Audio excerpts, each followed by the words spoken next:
Numéro 1. Le pays qui vit avec 7 ans de retard sur le monde. Sauriez-vous le croire? Alors que le monde entier est déjà en 2026, les habitants de l'Éthiopie, eux, ne vivent encore qu'en 2010 à 9. Ce n'est pas du tout une plaisanterie, c'est une réalité à 100% sur leur papier officiel et sur leur calendrier. Savez-vous pourquoi il existe un tel écart? En réalité, pendant que le reste de l'humanité fonctionne selon le calendrier grégorien, les Éthiopiens continuent d'utiliser fidèlement le très ancien calendrier Gèze. Ces deux calendriers calculent le temps à partir de la date de naissance du Christ. Cependant, alors que le moine Dionysius Exiguus, qui a mis en place le calendrier occidental au VIe siècle, a choisi un moment précis pour l'appeler l'an 1, les moines éthiopiens se sont basés sur les calculs de l'historien Annianus. Cet historien était convaincu que la naissance du Christ avait eu lieu en réalité environ 7 ans plus tard que le repère choisi par l'Occident. C'est pourquoi le calendrier des Éthiopiens a toujours 7 ans de retard sur le calendrier grégorien que le monde utilise. Si cet écart de 7 ans vous surprend déjà, la structure interne de leur calendrier est encore plus stupéfiante avec le concept des 13 mois de soleil. Avec le calendrier mondial, une année compte 12 mois, avec des mois de 28, 29, 30 ou même 30 et un jour, tandis que les Éthiopiens divisent l'année en 12 mois, qui comptent tous régulièrement 30 jours pile. Les jours restants sont tous regroupés pour former un 13e mois, qui compte seulement 5 ou 6 jours selon les années bissextiles. Appelé globalement le Pagumai, c'est parce que tous les mois sont égaux que le premier jour de leur nouvelle année ne tombe pas le 1er janvier, mais toujours le 11 ou le 12 septembre. Ce n'est pas tout, car leur façon de lire l'heure ne ressemble à aucune autre et peut donner le tournis. Les Éthiopiens ne commencent pas la nouvelle journée à minuit quand il fait tout noir. Lorsque l'horloge internationale indique 6 heures du matin, la montre des Éthiopiens indique 0 heure. Quand l'horloge internationale affiche 7 heures du matin, les Éthiopiens appellent cela une heure du matin. L'écart entre l'heure éthiopienne et l'heure internationale est de 6 heures. C'est pourquoi, si un Éthiopien vous donne rendez-vous pour un café à 3 heures, faites bien attention à vérifier, car il se peut qu'il pense en réalité à 9 heures du matin pour nous.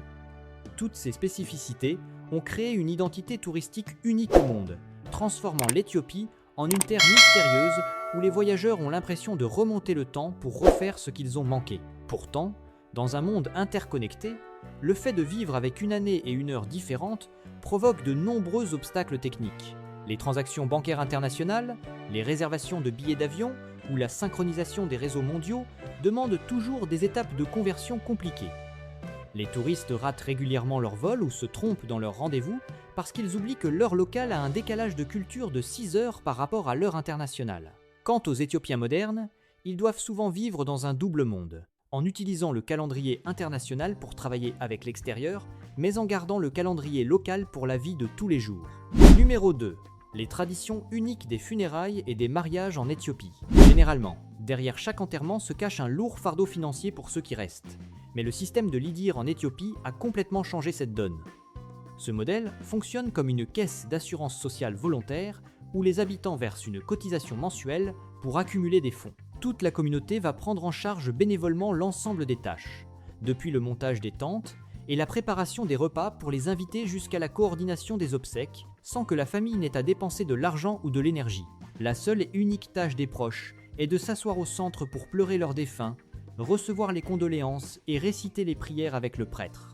Durant les 40 jours suivants, ils ont le droit de se reposer totalement et de vivre grâce aux provisions apportées par les voisins.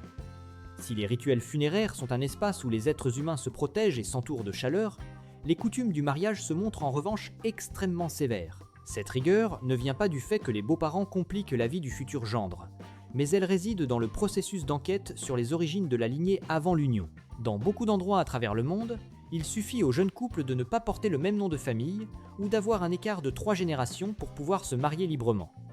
Mais pour les Éthiopiens autochtones, en particulier les habitants des régions d'Amara et de Tigraï, les deux partenaires doivent obligatoirement prouver qu'ils ne partagent aucune goutte de sang sur les 7 générations précédentes. Ce système généalogique repose entièrement sur la tradition orale, c'est à dire que chaque enfant, dès l'âge de 10 ans, doit apprendre par cœur les noms et les âges des 7 générations d'ancêtres du côté paternel et maternel. Les anciens du village vont s'asseoir ensemble pour croiser les données de ces généalogies avec une attention extrême. S'ils découvrent le moindre lien de parenté, même au lointain 6e degré, le mariage est immédiatement annulé sans aucune exception afin de préserver la pureté absolue du sang de la lignée. Dans la vallée de l'Omo, La barrière du mariage se trouve également dans un rituel de saut au-dessus des taureaux, une épreuve totalement nue et très dangereuse pour les hommes. Le jeune homme doit courir et garder l'équilibre sur le dos d'une rangée de taureaux alignés les uns contre les autres, et s'il tombe, il sera la risée de toute la tribu et perdra le droit de prendre une épouse pour l'année en cours. Pendant que le défi se déroule, les sœurs du jeune homme se font fouetter le dos avec des lanières de cuir par d'autres hommes jusqu'à saigner afin de porter chance à leurs frères.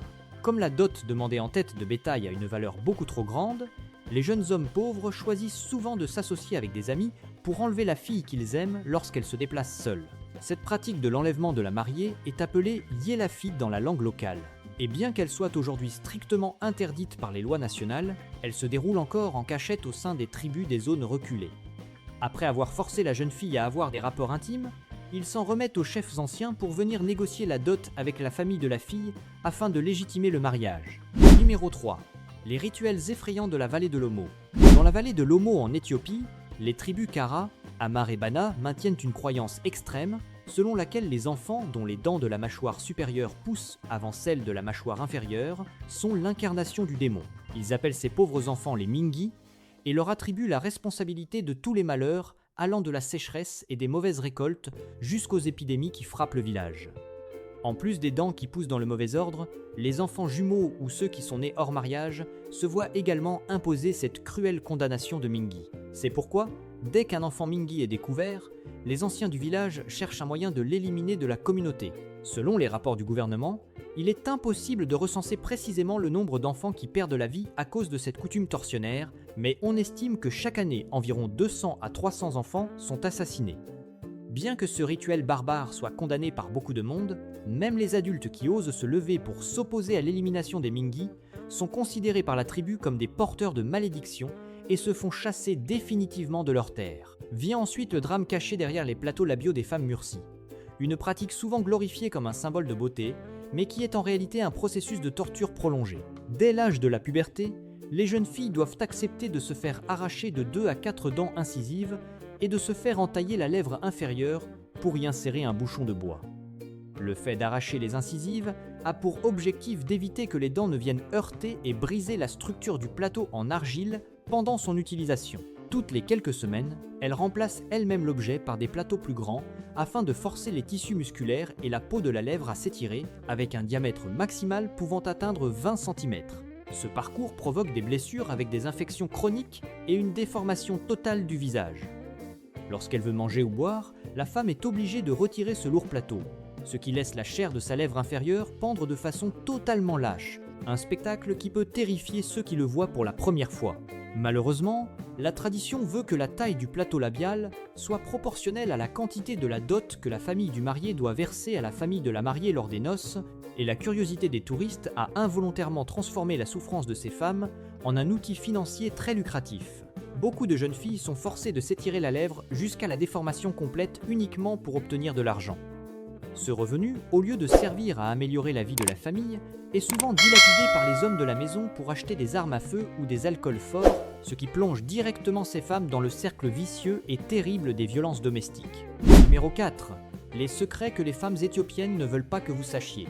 Les femmes éthiopiennes sont considérées comme les plus belles du continent africain. Elles possèdent un visage aux traits naturellement métissés avec un nez fin va haut, contrairement à beaucoup d'autres régions d'Afrique. Elles n'ont pas une peau noire foncée, mais plutôt un teint brun rouge, cuivré ou couleur café au lait très éclatant.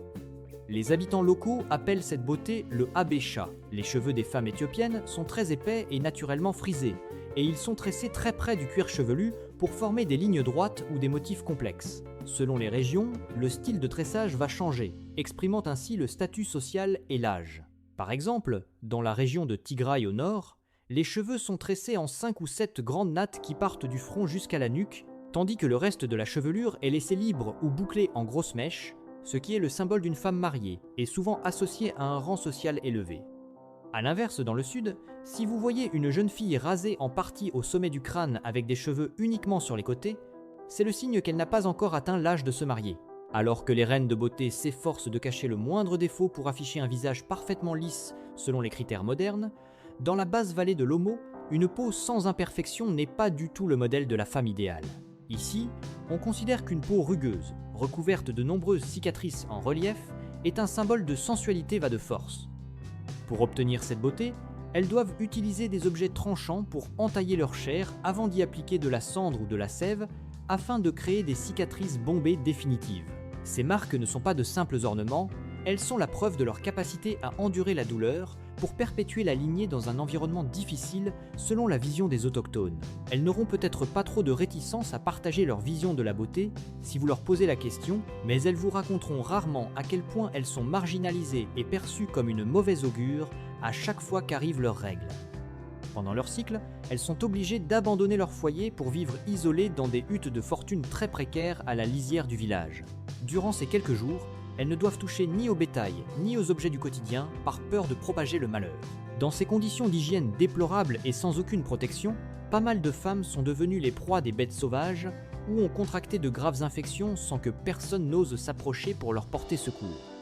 Beaucoup de femmes pourront tout à fait vous présenter leur famille, mais elles ne vous avoueront jamais qu'elles sont devenues les épouses de leur mari uniquement parce que celui-ci a utilisé une arme à feu pour menacer leurs proches. Cette situation cruelle arrive car dans les zones minoritaires, la plupart des hommes sont très pauvres et n'ont pas de quoi payer la dot, ils se voient donc contraints d'utiliser des fusils pour imposer leur autorité et forcer la famille de la jeune fille à accepter l'union. Même sans amour, la femme doit se résigner et n'ose pas se rebeller par crainte des représailles.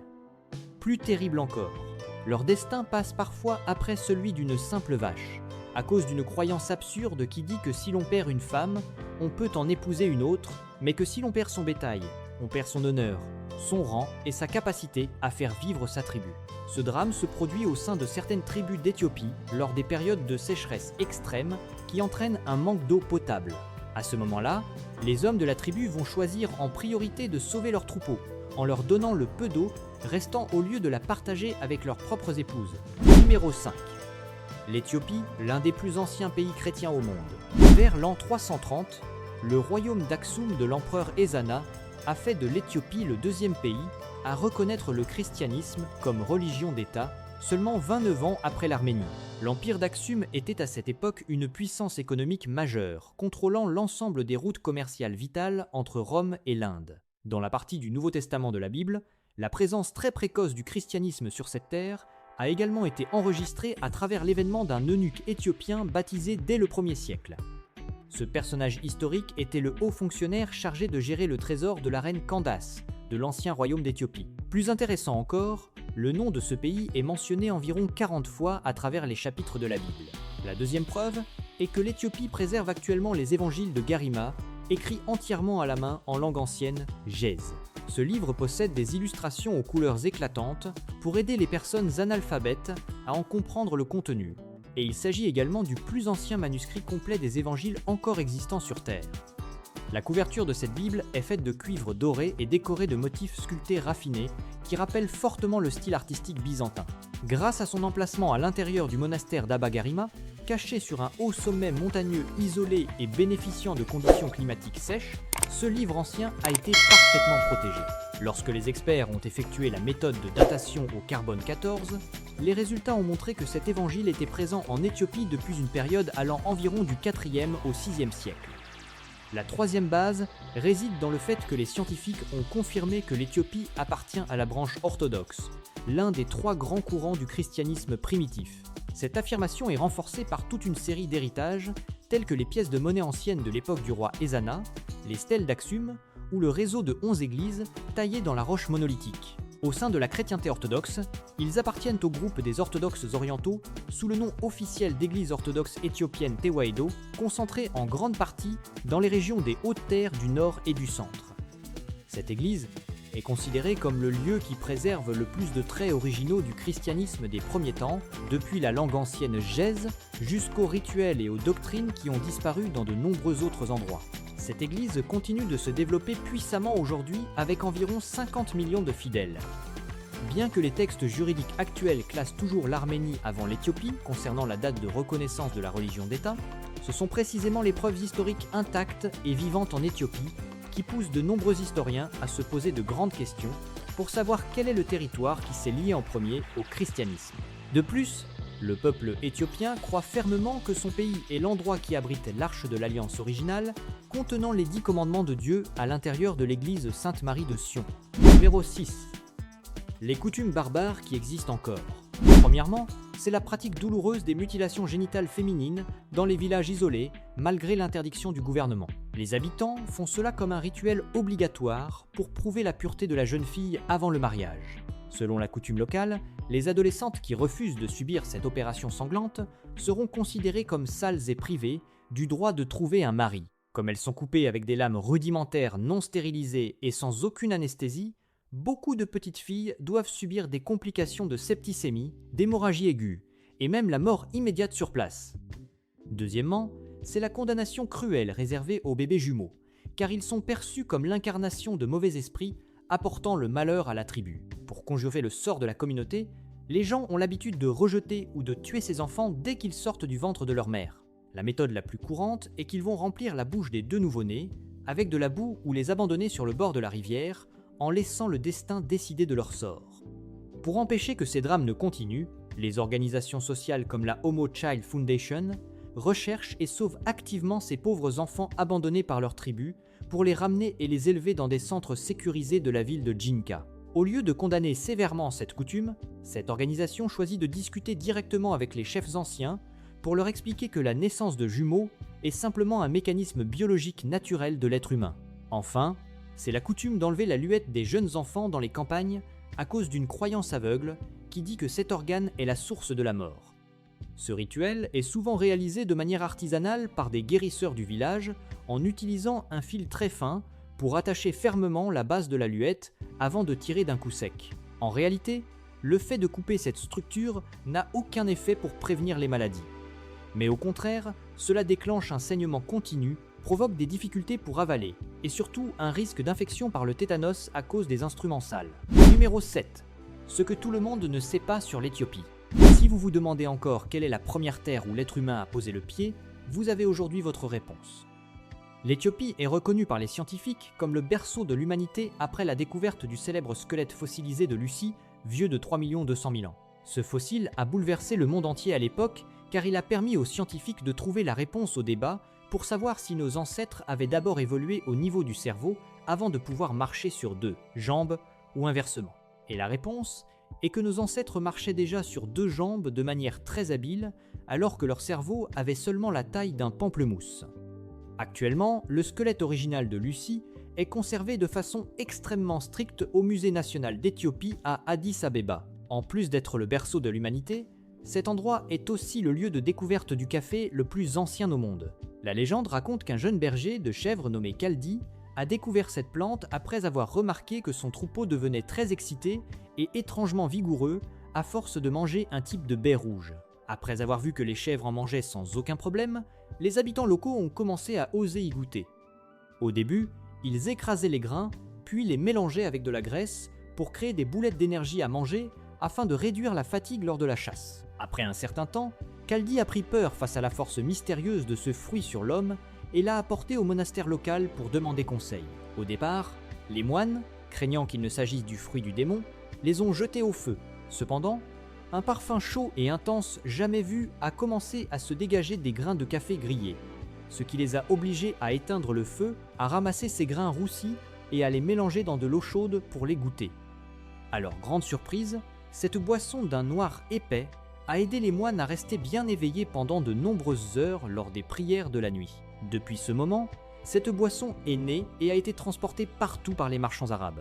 Le nom de la région de Kaffa a été déformé pour devenir le mot Kofi aujourd'hui. Un autre fait sur les Éthiopiens est qu'ils n'ont absolument aucun nom de famille. Au lieu d'utiliser un nom de famille comme la majorité du monde, ils utilisent le prénom du père comme second prénom. Par exemple, si un garçon s'appelle Abeille et que son père s'appelle Kabede, son nom complet sera Abeille Kabede. À la génération des enfants d'Abeille, le prénom d'Abeille va devenir à son tour le second prénom de cet enfant. C'est à cause de cette façon très particulière de se nommer que lorsqu'ils font un passeport et voyagent à l'étranger, les Éthiopiens doivent souvent prendre le prénom de leur grand-père ou de leur père pour remplir la case afin de régler le problème, car les systèmes informatiques internationaux obligent généralement à remplir la case du nom de famille. Numéro 8. Les vérités frappantes sur l'Éthiopie. L'Éthiopie est le plus ancien pays indépendant d'Afrique et la seule nation africaine qui a pu éviter le joug de la domination coloniale. La raison pour laquelle ce pays n'a pas été colonisé ne vient pas seulement de son relief de haute terre très difficile d'accès, elle provient aussi des investissements dans les armes modernes réalisés par le génial empereur Ménolique II. Grâce à cette préparation minutieuse, l'Éthiopie a pu vaincre l'Italie, qui était alors une grande puissance européenne, et a forcé cette dernière à signer un traité reconnaissant l'indépendance de l'Éthiopie.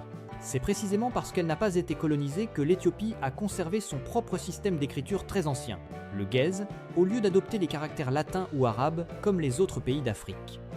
De même, cela a permis à l'orthodoxie éthiopienne, une branche du christianisme, de ne pas subir l'influence des courants occidentaux. Ce lieu est le symbole même de l'esprit de liberté et a constitué une source d'inspiration pour les mouvements de libération nationale sur l'ensemble du continent noir.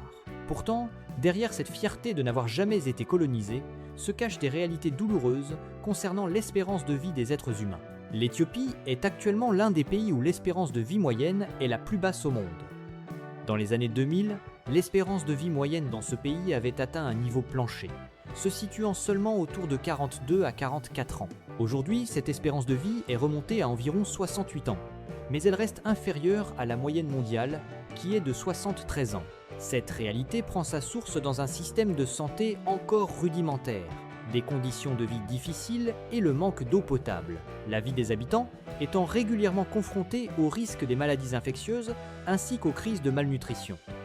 Parce que l'espérance de vie humaine est trop basse, elle a entraîné une situation très triste, à savoir que l'Éthiopie est le pays qui compte le plus grand nombre d'orphelins au monde. On estime qu'il y a environ 4 500 000 à 5 millions d'orphelins en Éthiopie, ce qui signifie que sur environ 10 enfants, un enfant se retrouve dans cette situation. Rien que dans la capitale Addis Abeba, il y a environ 100 000 à 150 000 enfants qui vivent et travaillent directement dans les rues sans aucune surveillance de leurs proches.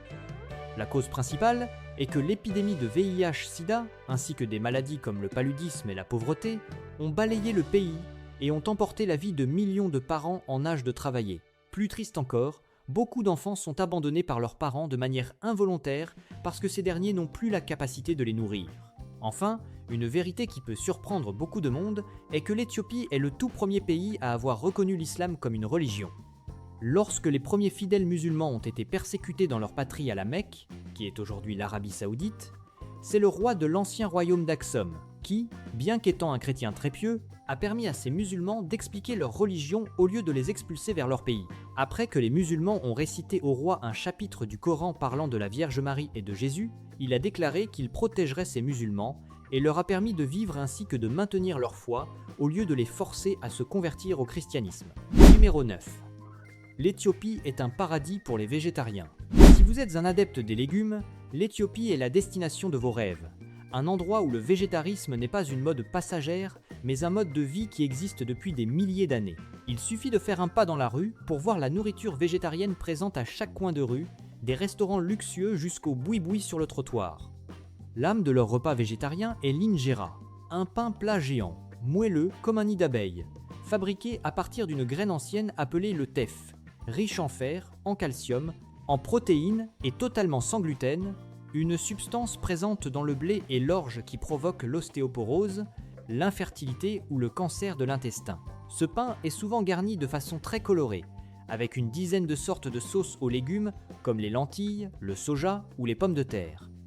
Le fait de déchirer un morceau de pain pour y envelopper ces lentilles mijotées bien épicées ou ces légumes doux permet non seulement de se rassasier, mais apporte aussi une sensation de légèreté corporelle sans la lourdeur des banquets habituels pleins de graisse. Beaucoup de gens croient à tort que la cuisine végétarienne est fade, mais la gastronomie éthiopienne va briser ce préjugé grâce à l'association géniale du berbère, un mélange d'épices très relevé composé d'une dizaine de plantes aromatiques, les ragoûts de haricots deviennent si savoureux que même les plus grands accros à la viande doivent hocher la tête pour saluer le goût et ne ressentent aucun manque pendant la dégustation. La diversité des légumineuses et des légumes tropicaux de ce pays garantit que votre menu végétarien pourra durer tout un mois sans jamais se répéter. Dans beaucoup de pays, quand vous dites que vous voulez commander un plat végétarien, le serveur peut refuser car il n'en a pas, ou alors il va quand même y glisser des ingrédients comme de la sauce au poisson ou de la graisse animale. Mais en Éthiopie, vous pouvez entrer dans n'importe quel restaurant, du plus populaire au plus chic, et commander ce qu'on appelle la nourriture de jeûne sans avoir peur d'y trouver des impuretés animales. Lors des grandes périodes de fête, comme le jeûne des prophètes, ou le carême avant Pâques, les chefs cuisiniers vont inventer encore plus de plats végétariens spéciaux à base de champignons, de graines de tournesol ou de graines de chanvre pour enrichir le repas. Les chercheurs en art culinaire sont d'ailleurs surpris de voir qu'il existe ici des centaines de recettes secrètes au sein des familles et des monastères qui ne sont jamais apparues dans les livres. Comme il s'agit de la nourriture quotidienne des habitants locaux, les plats végétariens en Éthiopie ne voient pas leur prix gonfler comme dans les pays occidentaux. Vous pouvez savourer un plateau végétarien géant, plein de protéines grâce aux différents haricots et plein de vitamines grâce aux légumes, pour un tarif extrêmement abordable. Alors qu'est-ce qui a poussé l'Éthiopie à aimer autant le végétarisme ? La réponse se trouve dans la foi religieuse. Avec une majorité de la population qui suit l'orthodoxie éthiopienne, ils ont plus de 200 jours de jeûne par an. Durant ces journées, tous les produits d'origine animale comme la viande, le lait ou les œufs sont strictement interdits. Parce qu'ils doivent jeûner très régulièrement, les Éthiopiens ont créé une multitude de plats différents pour nourrir leur vie de tous les jours. Ils ne mangent pas végétarien par obligation, ils le font comme une manière d'exprimer leur profond respect envers Dieu. Numéro 10. Les cultures uniques chez Kakom en Éthiopie. Une tradition culturelle unique et pleine de tensions en Éthiopie que seuls les hommes ont le droit de pratiquer est le Donga, ou plus simplement la fête des combats de bâtons. Cet événement se déroule avec la participation des combattants des tribus Surma et Mursi du sud-ouest entre le mois d'août et le mois de décembre de chaque année pour séduire les jeunes filles et élever leur rang au sein de la tribu.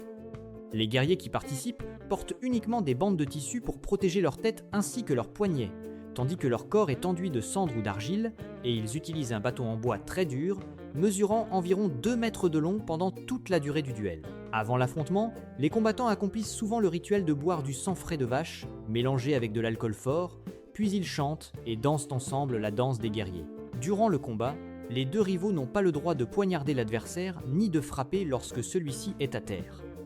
Si quelqu'un tue son adversaire par accident, il doit verser un dédommagement de 20 vaches et risque d'être banni de la tribu.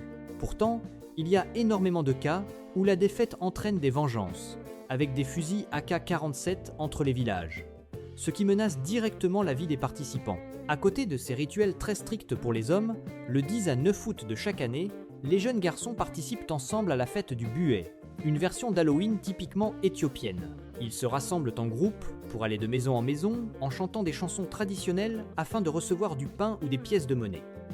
Si le propriétaire de la maison donne du pain ou de l'argent, les enfants chantent des paroles de bénédiction. S'ils ne donnent rien, ils chantent parfois des phrases moqueuses et espiègles avant de passer à la maison suivante. Lors de cet Halloween local, les enfants ne reçoivent aucun coup, mais ce sont eux qui vont tresser de longs fouets avec des fibres végétales ou de la peau d'animal pour les faire claquer bruyamment à travers toutes les rues et les villages afin de montrer leur force et leur agilité.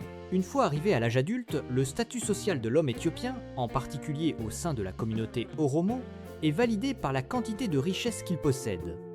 Le fait de posséder du bétail apporte non seulement de la fortune, mais constitue aussi un symbole d'honneur et de pouvoir. Selon la tradition, un homme Oromo qui possède plus de 1000 têtes de bétail a le droit de porter une couronne, la distinction la plus haute qui prouve qu'il est un homme accompli et respecté par toute la société. Numéro 11. Les festivals uniques en Éthiopie. Si vous pensez que les festivals ne sont que des chants et des danses ordinaires, en Éthiopie, ils sont aussi le lieu où s'affichent des critères de beauté des plus étranges. Le plus original est sans aucun doute le festival du Kaël de la tribu Bodi, également appelé le festival des hommes gros. Ici, un gros ventre est le critère absolu de la séduction. Les jeunes hommes célibataires se lancent dans une compétition difficile qui dure 6 mois. Ils doivent uniquement boire un mélange de sang et de lait de vache pour engraisser leur corps. Le jour de la fête, celui qui possède le ventre le plus énorme sera honoré et deviendra l'idole de toute la région. La plus grande récompense pour le vainqueur n'est pas seulement l'honneur de sa lignée, mais c'est aussi la chance de pouvoir épouser les plus belles filles de la tribu. Pourtant, le prix à payer pour cette gloire est extrêmement lourd et cruel.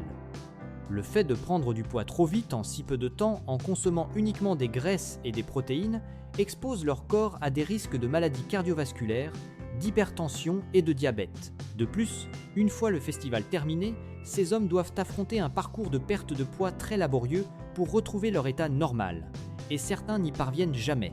Laissons de côté l'élection de l'homme le plus séduisant des tribus autochtones pour nous tourner vers le festival du Timkat, le plus grand événement de l'année, qui se déroule du 10 à 8 au 20 janvier de chaque année. C'est l'occasion pour la population de célébrer le baptême du Jésus-Christ.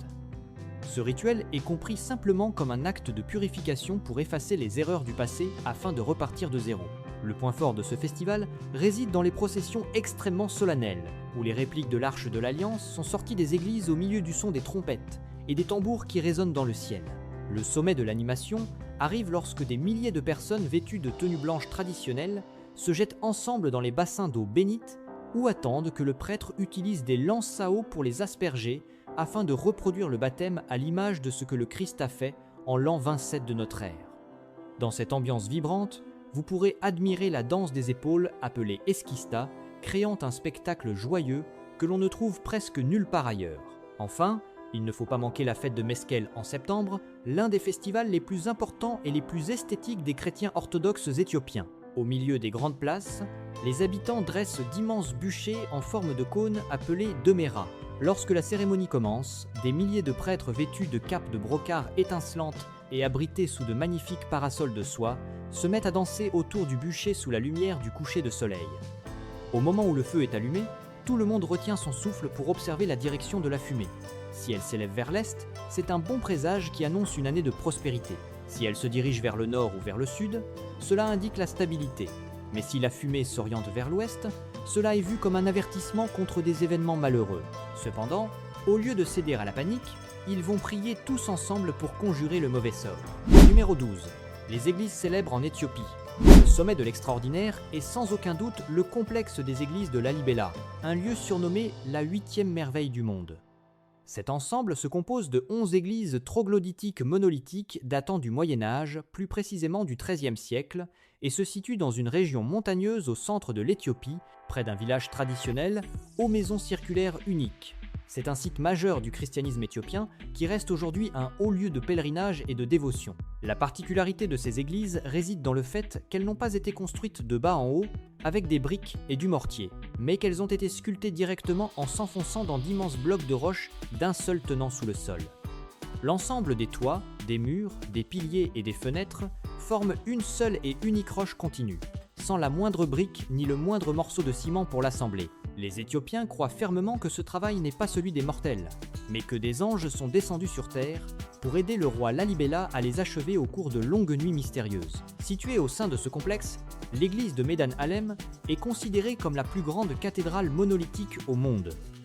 Cet édifice impressionne avec ses 34 piliers de pierre gigantesques qui l'entourent, rappelant l'architecture du temple du Parthénon en Grèce, mais entièrement sculpté dans un seul bloc rocheux. À l'intérieur de cet espace sacré est conservée la croix de Lalibela, un objet en or massif pesant jusqu'à 7 kg, un trésor inestimable qui témoigne de l'âge d'or de cette ancienne dynastie. Si vous observez attentivement les fenêtres de l'église, vous remarquerez que les ouvertures sont taillées sous la forme de différentes croix, comme la croix grecque, la croix latine, et en particulier la croix gammée, un symbole très ancien de chance et d'éternité présent dans de nombreuses cultures bien avant d'être récupéré par les fascistes. Chaque jour, et surtout lors des grandes célébrations comme le Noël éthiopien, des milliers de fidèles vêtus de capes blanches continuent d'affluer ici pour prier. En quittant ces profondeurs de pierre, nous arrivons au lieu le plus sacré de toute l'Éthiopie, l'église Sainte-Marie de Sion à Aksum. Dans ce complexe, vous découvrirez deux églises portant le nom de Sainte-Marie de Sion dressées l'une à côté de l'autre. La plus ancienne a été construite au XVIIe siècle avec d'épais murs de pierre, de petites fenêtres et des fresques murales très colorées. La spécificité de cette ancienne église est que les femmes ne sont pas autorisées à y pénétrer. A l'inverse, la nouvelle église construite au XXe siècle possède un style architectural qui penche vers la modernité avec un dôme immense et de magnifiques vitraux colorés permettant aux hommes comme aux femmes d'entrer ensemble pour célébrer la messe. Durant plusieurs siècles, ce lieu a accueilli les cérémonies de couronnement des empereurs éthiopiens. Mais ce qui attire l'attention du monde entier ici, c'est la présence de l'Arche de l'Alliance, le trésor contenant les 10 commandements de Dieu. Un seul et unique prêtre, appelé le gardien, est autorisé à voir ce coffre. Il doit vivre totalement isolé dans une petite chapelle voisine jusqu'à son dernier souffle, sans jamais pouvoir sortir ni entrer en contact avec le moindre inconnu. Numéro 13. Les destinations incontournables. Tout d'abord, nous nous rendons dans la ville historique de Harar-Jugol. considérée comme la 4e ville la plus sainte de l'islam. Au cœur de la cité se cache un réseau de petites ruelles entremêlées, abritant plus de 82 mosquées. Les maisons traditionnelles de ce lieu marquent l'esprit des voyageurs avec leurs façades aux couleurs rouges et roses extrêmement éclatantes. À l'intérieur de ces habitations traditionnelles, au lieu de ranger les objets dans des armoires, les habitants les accrochent directement au mur, recouvrant tout l'espace du sol au plafond. Dans le salon, on trouve toujours 5 banquettes en pierre de hauteur différentes. Chaque banquette est réservée à un rang social particulier, comme les personnes âgées, le maître de maison ou les invités de marque, exprimant ainsi le respect de la hiérarchie familiale. Plus incroyable encore, lorsque la nuit tombe, cette ville devient le théâtre du rituel de nourrissage des hyènes. Ces hommes, qui ont généralement hérité ce savoir-faire de génération en génération, appellent chaque animal depuis l'obscurité en utilisant des sons qui ressemblent à moitié à des hurlements et à moitié à des appels familiers. Dès qu'elles surgissent, l'homme utilise ses mains nues pour approcher les morceaux de viande tout près de la gueule des hyènes.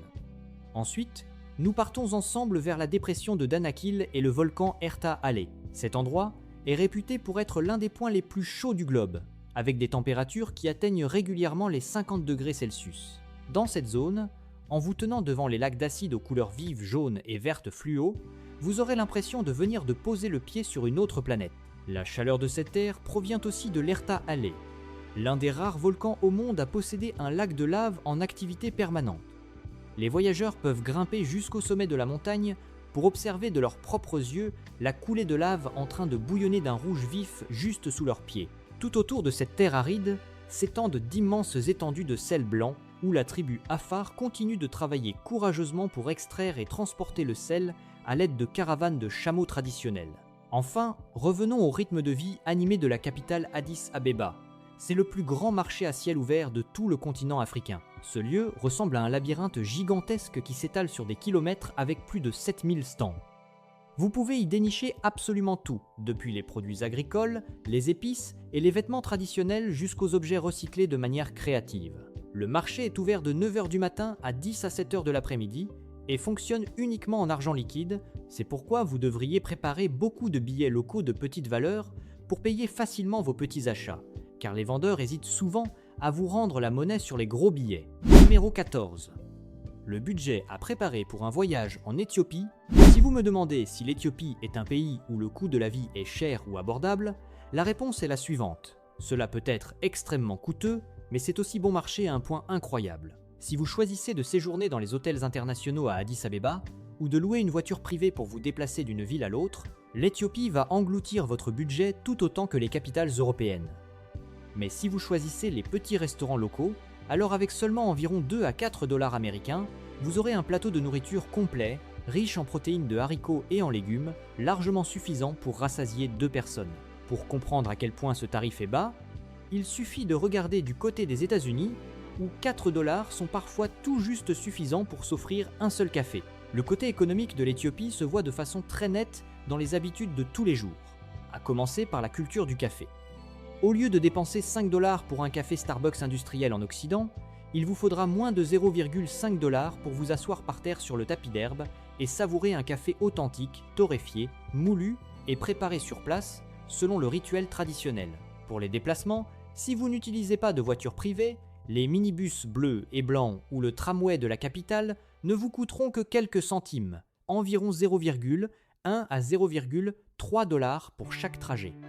De plus, le logement dans les petites pensions locales des petites villes varie seulement de 10 à 20 dollars, ce qui vous permet de réaliser une économie gigantesque par rapport aux complexes hôteliers isolés. Numéro 15. Les conseils essentiels pour chaque voyageur. Pour que votre voyage de découverte en Éthiopie se déroule facilement, vous devez garder en tête quelques points importants. Tout d'abord, le gouvernement éthiopien bloque assez régulièrement les réseaux sociaux. C'est pourquoi, pour ne pas vous retrouver isolé du monde, vous devez installer et configurer un service VPN de bonne qualité avant de poser le pied ici, afin de pouvoir utiliser Facebook ou Instagram de façon stable. En parallèle, faites particulièrement attention aux questions d'argent. Ici, le dollar américain est roi, et pour éviter les frais très élevés des distributeurs automatiques, vous devriez emporter beaucoup d'argent liquide en dollars, surtout des gros billets, comme ceux de 50 ou 100 dollars, car ils permettent d'obtenir le meilleur taux de change au moment de les convertir en monnaie locale. Ensuite, ne sous-estimez jamais la rigueur du climat des hautes terres. La majeure partie du territoire éthiopien se situe sur des plateaux élevés et des zones désertiques extrêmement arides. L'altitude associée à l'air sec va faire souffrir votre peau et vos lèvres après seulement quelques heures. Si vous ne voulez pas voir votre peau gercer et s'assécher rapidement, vous devez considérer la crème hydratante pour le corps, la crème pour le visage et le baume pour les lèvres comme des objets indispensables à garder toujours dans votre sac. Un autre point à prendre en compte concerne les moments où vous devez faire des démarches ou des achats, et il vous faut bien retenir ces heures précises. N'essayez jamais de régler vos affaires entre midi et 14 heures. Durant ce créneau, tout le monde ferme boutique, des magasins jusqu'au bureau officiel, pour la pause déjeuner, et vous allez seulement perdre votre temps à attendre sous un soleil de plomb. Enfin, les personnes de peau blanche en Éthiopie sont appelées les Farangis, tandis que les Éthiopiens s'appellent eux-mêmes les Habesha. Ces deux termes ne contiennent aucune intention de discrimination. Alors ne vous sentez pas offensé lorsque les habitants vous appelleront Farangi, une chose qu'ils feront sans aucun doute. Et voilà les 15 vérités que vous ne saviez peu être pas sur l'Éthiopie. Si cette vidéo vous a apporté un nouveau regard, n'oubliez pas de laisser un j'aime, de vous abonner et d'activer la cloche des notifications pour continuer à suivre les histoires cachées derrière ces pays que nous pensons pourtant connaître si bien. Laissez un commentaire juste en dessous, nous voulons absolument connaître votre véritable avis sur ce pays.